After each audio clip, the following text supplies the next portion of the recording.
السلام علیکم، میں امداد سومرو۔ نہ انجن کی خوبی نہ کمال ڈرائیور، چلی جا رہی ہے خدا کے سہارے۔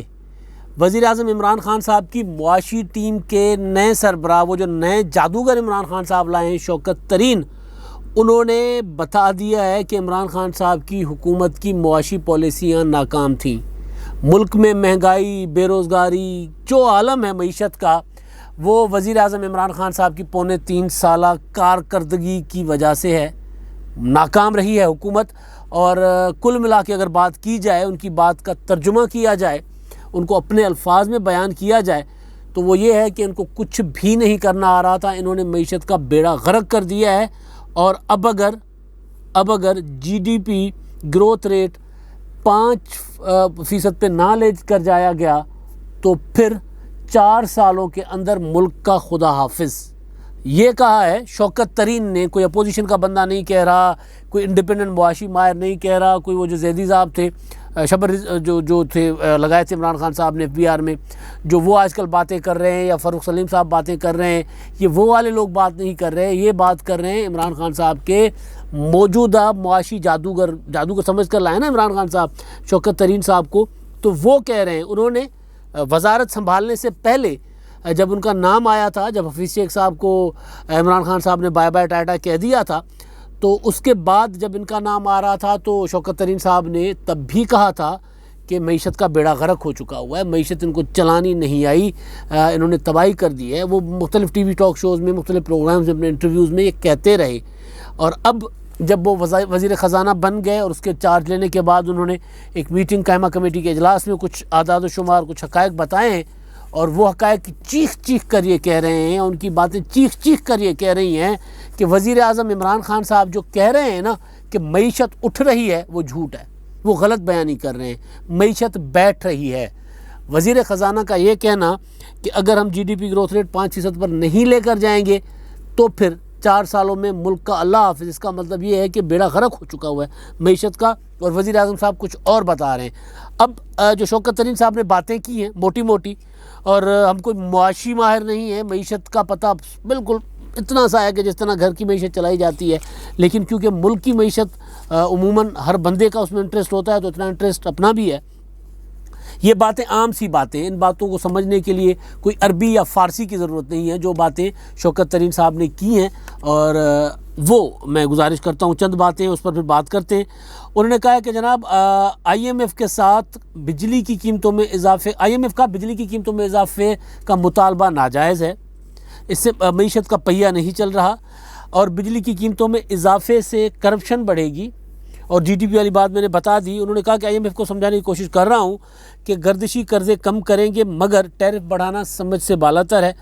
اور پھر ٹیکس، انہوں نے باقی جو ریفارمز، انہوں نے کہا ہے کہ ٹیکسز بڑھانے ہوں گے، یعنی ٹیکس نیٹ بڑھانا ہوگا، ٹیکسز نہیں بڑھانا ہوں گے، نئے ٹیکسز لگانے ہوں گے، زرعی صنعت جو ہے زیادہ لوگوں کو ٹیکس اس نیٹ میں لانا ہوگا، زرعی صنعت، ہاؤسنگ سیکٹر میں بہتری لانی ہوگی، پرائس کنٹرول سیکٹر، پرائس مہنگائی جو ہے وہ تباہی کر رہی ہے معیشت کی، تو اس کو بہتر کرنا ہوگا، اور جو ادارے جو نہیں چل رہے ان کو دینا ہوگا، نجکاری کرنی ہوگی۔ جو عمران خان صاحب کہتے ہیں نا، میرے پاس ٹیم ہے، میں اپنا اسٹیل مل کو یوں کر دوں گا، PIA کو یوں کھڑا کر دوں گا، وہ جو دوسرے کارپوریشنز ہیں، ان کے بڑے بڑے ادارے ہیں ہمارے، ان کو یوں 1 منٹ میں ٹھیک کر دوں گا۔ تو وہ ابھی تک ٹھیک کیا ہونے تھے، وہ آگے سے مزید تباہ ہو گئے پہلے سے۔ تو اب یہ جو شوکت ترین صاحب کی یہ باتیں ہیں، IMF کے پاس عمران خان صاحب کی حکومت نے جانے کے بعد جو ملک کی تباہی کی ہے، جو بیڑا غرق کیا ہے، اس سے پہلے وہ کیا کرتے رہے، یعنی اتنے یو ٹرنس معیشت کے جیسے انتہائی حساس معاملے کو لے کر، ظاہر ہے جس سے آپ کی آزادی، آپ کی خود مختاری، آپ زیادہ معاشی طاقت ہیں، بڑی معاشی طاقت ہیں، تو آپ کی آزادی اور خود مختاری برقرار رہے گی۔ آپ انحصار کرتے ہیں عالمی قوتوں پر، عالمی مالیاتی اداروں پر، تو آپ کی آزادی اور خود مختاری کمپرومائز ہوگی۔ اب عمران خان صاحب جب سے آئے ہیں، اب جو باتیں یہ کہہ رہے ہیں اپنا شوکت ترین صاحب، اس سے یہ لگتا ہے کہ عمران خان صاحب کی حکومت کولو کا بیل تھی، وہ چلتی رہی ہے، آنکھوں پہ کھوپے چڑھے ہیں، اور وہ چل رہی ہے، گھوم رہی ہے، وہ سفر تو بڑا کر رہی ہے، تھک تو بڑا رہی ہے، لیکن گھوم پھر کے وہیں آ رہی ہے، خان صاحب یہی کرتے رہے، معیشت اٹھ رہی ہے۔ اب حفیظ شیخ صاحب کو سے پہلے اسد عمر صاحب تھے، اسد عمر صاحب کو لایا گیا، اور اسد عمر صاحب نے کہا IMF میں نہیں جانا, میں نے میوزک سن کے آپ کو معیشت ٹھیک کر دینی ہے. عمران خان صاحب نہیں گئے IMF میں, اور ملک کی معیشت جو ہے وہ بیڑا غرق ہوتا رہا. ظاہر ہے ہم خود انحصار تو تھے نہیں, ہمارا معاشی حالات اتنے اچھے تو تھے نہیں, کبھی رہے ہی نہیں ہیں, تو IMF کے پاس تو جانا ہی تھا, یا پھر اپنا کوئی ایسا ارینجمنٹ کرتے کہ ہم اپنا معیشت بہتر کر لیتے. پھر 1 سال کے بعد جب تنخواہ دینے تک کے پیسے نہیں تھے, دفاعی اخراجات اٹھائیں یا تنخواہیں دیں لوگوں کو یا ترقیاتی کام کروائیں, یعنی مطلب کوئی چیز کوئی اپنے ملک چلانے کے لیے جو ہوتی ہیں چیزیں ضروری, روزگار, ہسپتال, صحت, تعلیم, کسی چیز کے لیے پیسے نہیں تھے بچے. تو پھر جناب ہمیں اسد عمر صاحب کو عمران خان صاحب نے کہا جی آپ تو گھر جائیں, آپ کی بڑی میوزک سن لی ہم نے, تو ہم پھر حفیظ شیخ صاحب کو لے آتے ہیں. اسد عمر صاحب لگے رہے کہ IMF میں نہیں جاتے, بیڑا غرق ہو گیا معیشت کا. حفیظ شیخ صاحب کو لے کر آئے, حفیظ شیخ صاحب نے کہا IMF میں ہی جانا ہے, IMF میں چلے گئے. تو IMF میں جاتے ہی, بلکہ اسد عمر صاحب آخری دور میں IMF میں جانے کے لیے وہ ہو گیا تھا, سارا پروسیجر ہو گیا تھا. تو حفیظ شیخ صاحب آئے تو انہوں نے IMF نے جو کہا وہی کولو کے بیل, آنکھوں پہ پٹی باندھ کے سارا کچھ مان لیا. بجلی اتنی پرسنٹیج بڑھانی ہے, بڑھا دی. اپنا گیس بڑھانا ہے, گیس کی قیمتیں بڑھانی ہیں, بڑھا دی. کوئی چیز جو ہے وہ ایسی نہیں تھی, پیٹرول ہو, ساری چیزیں مہنگی کرتے گئے. اور اب عالم یہ ہے کہ جب تباہی ہو گئی, ملک کی معیشت کی تباہی ہو گئی, لوگوں کے پاس کھانے کو کچھ نہیں رہا, اور پھر IMF نے کہا کہ IMF نے نئے پروگرام کے لیے شرط عائد کی, جو پچھلے دنوں ڈان نے رپورٹ کی تھی, تقریباً 13.25 کھرب روپے, جس سے وہ 3-4 ماہ میں آگے 3-4 ماہ میں تقریباً 5 روپے بجلی کا فی یونٹ بڑھنا تھا. اور وہ ظاہر ہے ماننی پڑے گی. اب وہ کہہ رہے ہیں, یہ اصل جو بات کر رہے ہیں اسی طرف یہ بات کر رہے ہیں اپنے شوکت ترین صاحب, یہ وہی والا معاملہ جو ڈان کی رپورٹ تھی, وہ جو IMF نے شرط عائد کی تھی, یا IMF کے ساتھ حکومت نے بیسیکلی وہ رپورٹ میں یہ تھا کہ وعدہ کر لیا ہوا ہے کہ ہم تقریباً 3.25 ارب روپے کے جو ہے وہ بڑھائیں گے, بجلی کی مد میں, بجلی کی قیمتوں کی مد میں لوگوں سے لیں گے, کیا کہتے ہیں, لوگوں کی جیبوں سے نکالیں گے, لوٹیں گے لوگوں کو. حکومت نے وعدہ کر لیا ہوا تھا. اب شوکت ترین صاحب ادھر آ کے کہتے ہیں کہ اگر ہم ایسا کریں گے تو پھر ہماری معیشت چل نہیں سکے گی, بیٹھ جائے گی, کیونکہ اب اس معیشت میں سکت نہیں ہے, لوگوں میں سکت نہیں ہے کہ مزید مہنگائی کا بوجھ اٹھا سکیں. اس لیے اب وہ کہہ رہے ہیں کہ جناب ہم IMF کے ساتھ بات کریں گے. اب سوال یہاں پر کئی اٹھ رہے ہیں. اب سوال یہ ہے کہ وزیر اعظم صاحب کہہ رہے ہیں کہ معیشت اٹھ رہی ہے, وزیر خزانہ کہہ رہے ہیں معیشت بیٹھ رہی ہے. اب میں کس کو ہم سچا کہیں, کس کو جھوٹا کہیں؟ اس کا مطلب وزیر اعظم صاحب نے کل پرسوں ترسوں تک جو بات کی تھی, وہ جو ان کا وعدہ تھا الیکشن کے منشور میں کہ میرے پاکستانیوں آپ یقین کر لو اگر عمران خان آپ کا وزیر اعظم ہوا تو آپ کا وزیر اعظم آپ کے ساتھ جھوٹ نہیں بولے گا. تو اب یہ جو شوکت ترین صاحب کہہ رہے ہیں وزیر اعظم جھوٹ بول رہا ہے, میں کیا کہوں؟ شوکت ترین کہہ رہے ہیں نا, وزیر اعظم صاحب کہہ رہے ہیں معیشت بہتر نہیں, شوکت ترین صاحب کہہ رہے ہیں چلا ہی نہیں پائیں گے ہم تو اگر 4 سال میں یہ ہم نے نہیں کیا تو ہم تو گئے, ہم پاکستان کا اللہ حافظ. اب اللہ حافظ کس سینس میں کہہ رہے ہیں؟ ظاہر ہے معاشی طور پر اگر ملک بیٹھ گیا تو پھر کیا ککھ رہنا ساڈا, پھر تو کچھ نہیں رہنا. وزیر اعظم صاحب کیا کہتے ہیں جی, 3-4 اشاریے بتاتے ہیں کہ جی کیا ہے, وہ ان کو یاد کرایا, کسی نے رٹوایا ہے, وہ کرنٹ اکاؤنٹ ڈیفیسٹ ہمارا جو ہے نا وہ ہم نے کم کر دیا ہے, وہ خسارہ ہم نے کم کر دیا, اب وہ ہم سرپلس میں ہیں. اب معاشی ماہر کہتے ہیں کہ اس کا سرپلس ہونا بذات خود معیشت کی, اب وہ معاشی ماہر ہی بتائیں گے جن سے ہماری بات ہوتی ہے, وہ کہتے ہیں کرنٹ اکاؤنٹ وہ جو ہے وہ اگر سرپلس میں ہے تو اس کا مطلب ہے آپ اخراجات کر ہی نہیں رہے نا, آپ کے پاس آپ نے پیسہ بچا کے رکھا ہوا ہے صندوق میں, بس اس کا مطلب یہ ہے کہ آپ نے تجوری بھری ہوئی ہے لیکن آپ وہ پیسہ مارکیٹ میں نہیں آ رہا, سرکولر. بہرحال وہ جو بھی ان کا وہ وزیر اعظم صاحب نے ایک وہ آنکڑا پکڑا ہوا ہے کہ کرنٹ اکاؤنٹ ڈیفیسٹ جو ہے ہمارا وہ ہم نے کم کر دیا, اب وہ سرپلس میں آ گیا. پھر وہ فورن ریمیٹنس کی آج کل بات کر رہے ہیں, کل پرسوں سے انہوں نے ٹویٹ کیا ہوا تھا جس کی بنیاد پر انہوں نے کہا ہماری معیشت بہتر ہو رہی ہے. اور ادھر یہ کیا کہہ رہے ہیں, سننے کی بات یہ ہے شوکت ترین صاحب کی بات پہ زیادہ یقین کریں یا وزیر اعظم صاحب کی بات پر زیادہ یقین کریں. عالم یہ ہے کہ وزیر اعظم صاحب کی حکومت کی کارکردگی, خیبر پختونخوا کی حکومت گندم کی خریداری کی انہوں نے تیاری نہیں کی. باقی معاملات تو اپنی جگہ, گندم پاکستان میں ایک بڑا بحران ہوگا اگلے آئندہ دنوں میں, کیونکہ ان کے پاس سنبھالی نہیں جانی. پاکستان میں گندم سستی ہے, باہر مہنگی ہے. پاکستان میں یہاں پر حکومت پنجاب کسان کو دے رہی ہے 1820 روپے,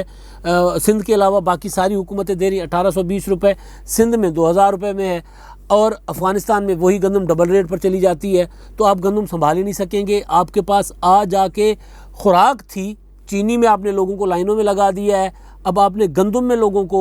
نہ جانے ہمارا کیا اشر ہوگا، کیونکہ ہم کنٹرول تو کر نہیں سکتے، ہم اتنا کنٹرول نہیں کر سکتے کہ ہم نے پنجاب میں انسانوں کے کھانے والی گندم جو ہے وہ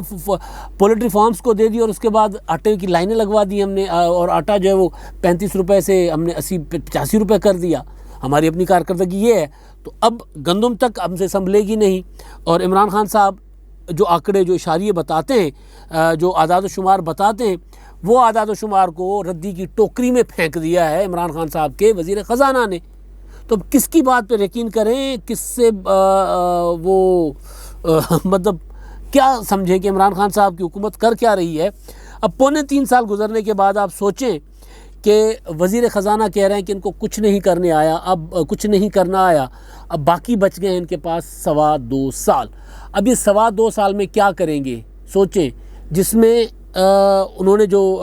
معیار بتایا ہے شوکت ترین صاحب نے، اگر اس پر چلتے ہیں تو ٹھیک ہے، نہیں چلتے تو پاکستان کا وہ کہہ رہے ہیں کہ اللہ حافظ۔ اب یہ حکومت کیا کرے گی؟ اب آپ دیکھیں عمران خان صاحب کی آنیاں جانیاں، کراچی جاتے ہیں تو وہاں پہ پتہ نہیں کتنے خربوں کے پروجیکٹس اعلان کراتے ہیں، ملتان میں نہ جانے کیا کیا دے آتے ہیں، ساہیوال میں کیا کیا دے آتے ہیں، ادھر کیا کیا، اور ادھر ان کے وزیر خزانہ کہہ رہے ہیں کہ ہمارے پاس تو کچھ ہے ہی نہیں۔ یعنی یہ بھی سب اسی طرح کا ایک ڈرامہ ہے، یہ جو اعلانات کر کے آتے ہیں، جیسا کل اسلام آباد میں کیا تھا، سنسان سڑکوں پر نکل کر یہ بتایا کہ وزیر اعظم عوام کے درمیان گئے تھے۔ اب جی آخر میں ہمارے جو مہربان ہیں، اپنے آراء سے آگاہ کرتے ہیں، ویڈیوز دیکھتے ہیں، ان کی بات کرتے ہیں۔ گل حسن صاحب ہیں،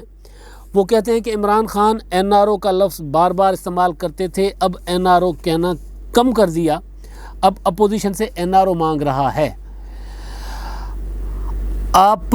واقعی میں نے کچھ دنوں سے این آر او کا لفظ نہیں سنا، لیکن میں نے گزارش کی تھی جو عمران خان صاحب نے اصلاحات، یہ جو الیکشن اصلاحات کی بات کر رہے ہیں آج کل، ان کو زیادہ یہ بخار چڑھا ہوا الیکشن اصلاحات کا، یہ بیسیکلی یہی ہے کہ کسی نہ کسی طرح اپوزیشن کے ساتھ ڈیڈ لاک ہے، وہ رابطے نہیں ہیں، سلام دعا نہیں ہے، ہاتھ نہیں ملا پاتے، ایک دوسرے کو دیکھ کے منہ پھیر لیتے ہیں، ٹی وی ٹاک شوز کے علاوہ کہیں بیٹھنے کے قابل نہیں رہے، پارلیمنٹ میں نہیں بیٹھتے ایک دوسرے کے ساتھ۔ تو کسی طرح رسم و راہ بحال ہو، کسی طرح رابطہ ہو، جب ہاتھ 2 انگلیوں کا صحیح ہاتھ ملائیں گے تو پھر ایک دوسرے کا ہاتھ بھی پکڑ لیں گے، اور پھر عمران خان صاحب جو سمجھ رہے ہیں کہ ان کو کہیں نہ کہیں سے وہ دھمکیاں مل رہی ہیں کہ اگر آپ کے پاس میجورٹی نہیں ہے تو آپ چلے جائیں، تو شاید اس سے خان صاحب کو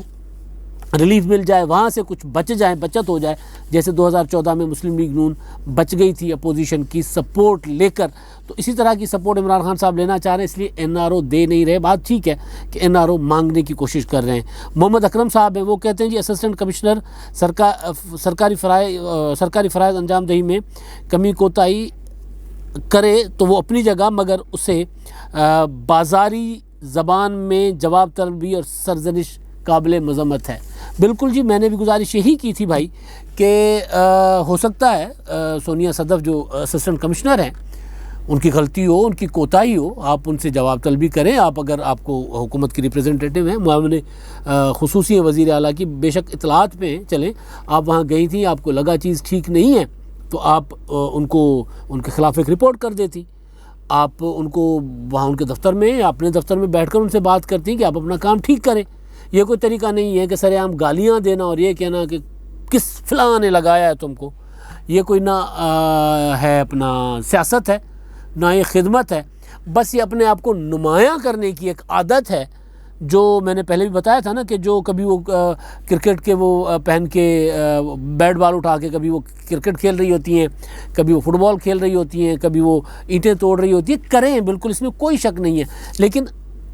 وہ اس پر ہم نے اعتراض نہیں کیا تھا کہ فردوس عاشق اخوان صاحب وہ کرکٹ کیوں کھیلتی ہیں، کھیلیں، فٹ بال کو کک کیوں مارتی ہیں، ماریں،